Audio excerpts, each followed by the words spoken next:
മുക്കത്ത് ഹോട്ടലിൽ മോഷണം. സംസ്ഥാന പാതയോരത്തെ മുക്കം പാലത്തിന് സമീപം പ്രവർത്തിക്കുന്ന പുഴയോരം ഹോട്ടലിലാണ് കഴിഞ്ഞ ദിവസം പുലർച്ചെ മോഷണം നടന്നത്. സംഭവത്തിൽ മുക്കം പോലീസ് കേസെടുത്ത് അന്വേഷണം ആരംഭിച്ചു. കൊയിലാണ്ടി ഇടവണ്ണ സംസ്ഥാന പാതയോരത്തെ മുക്കം പാലത്തിന് സമീപം പ്രവർത്തിക്കുന്ന പുഴയോരം ഹോട്ടലിലാണ് ഇന്നലെ പുലർച്ചെ മോഷണം നടന്നത്. ഹോട്ടലിൻ്റെ മുൻവാതിൽ തകർത്താണ് മോഷ്ടാവ് അകത്ത് കയറിയത്.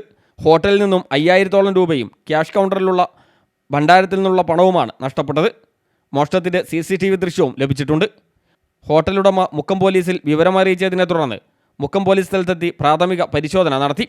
സംഭവം ഇന്ന് രാവിലെ ഒരു 9 മണിക്ക് നമ്മുടെ ആഡംബരഗഞ്ചിന്റെ തൊട്ടടുത്തുള്ള മോടാക്കാനുള്ള ഒരു ശ്രീജിത്തിന്റെ വിളിച്ചു, നിങ്ങൾ കടയൊക്കെ പൊളിച്ചിട്ടുണ്ടല്ലോ എന്ന് പറഞ്ഞു. അപ്പോ അത് കേട്ടപാടെ തന്നെ ഞാൻ ഫസ്റ്റ് എന്റെ ക്യാമറ തപ്പിയപ്പോഴാണ് അതിലൊരു എന്താ പറയാ ഒരാളെ രൂപം കണ്ട് മേശ പുറത്തുനിന്ന് പൊട്ടുന്നൊക്കെ നോക്കി കണ്ടു. അപ്പം തന്നെ എനിക്ക് മനസ്സിലായി അതോ കയറി ആരോ മോശശ്രമം നടത്തിയിരുന്നു. ഉടനെ എന്റെ ഭാര്യന്റെ ഒപ്പനയും കൂട്ടി ഞങ്ങൾ ഇങ്ങോട്ട് വന്നു. മുക്കം പോലീസ് സ്റ്റേഷനിൽ പരാതിപ്പെട്ടു. അവരും വന്ന് ചെക്ക് ചെയ്തു.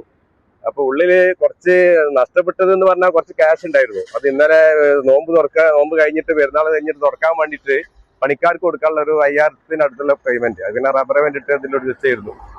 പിന്നെ ഒരു ഭണ്ഡാരപ്പെട്ടി ഉണ്ടായിരുന്നു, ഒരു പാലിയേറ്റീവിന്റെ അതില് ക്യാഷ് എത്ര പോയി എന്നറിയില്ല. പക്ഷെ നിറയെ പൈസ ഉണ്ടായിരുന്നു. ചില്ലറ പൈസ എങ്ങനെയാണെന്ന് അറിയില്ല. അത് നമുക്ക് അത് നിർവചിക്കാൻ കഴിയില്ല. അപ്പോൾ ക്യാമറയിൽ കള്ളന്റെ മുഖം പതിഞ്ഞിട്ടുണ്ട്. News bureau, Mukkam.